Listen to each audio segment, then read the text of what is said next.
centrale biomasse produit de l'électricité grâce à la chaleur dégagée par la combustion de matières organiques, telles que les résidus végétaux, les déchets ménagers, le biogaz issu de la fermentation de déchets.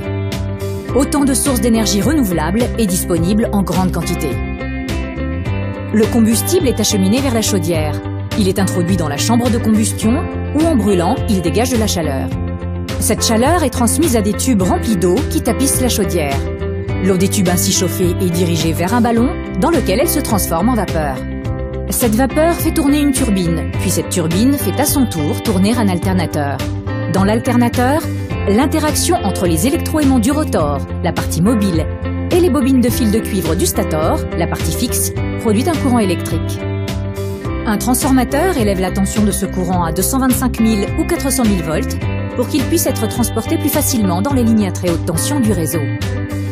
La vapeur qui est sortie de la turbine passe elle dans un condenseur, dans lequel circule de l'eau froide. Elle est ainsi retransformée en eau pour être renvoyée dans la chaudière.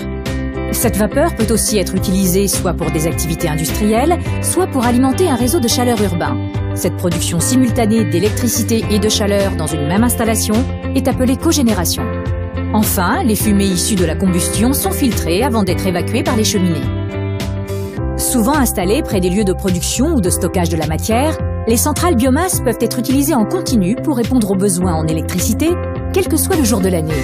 Elles produisent une énergie régulière et faiblement émettrice en CO2.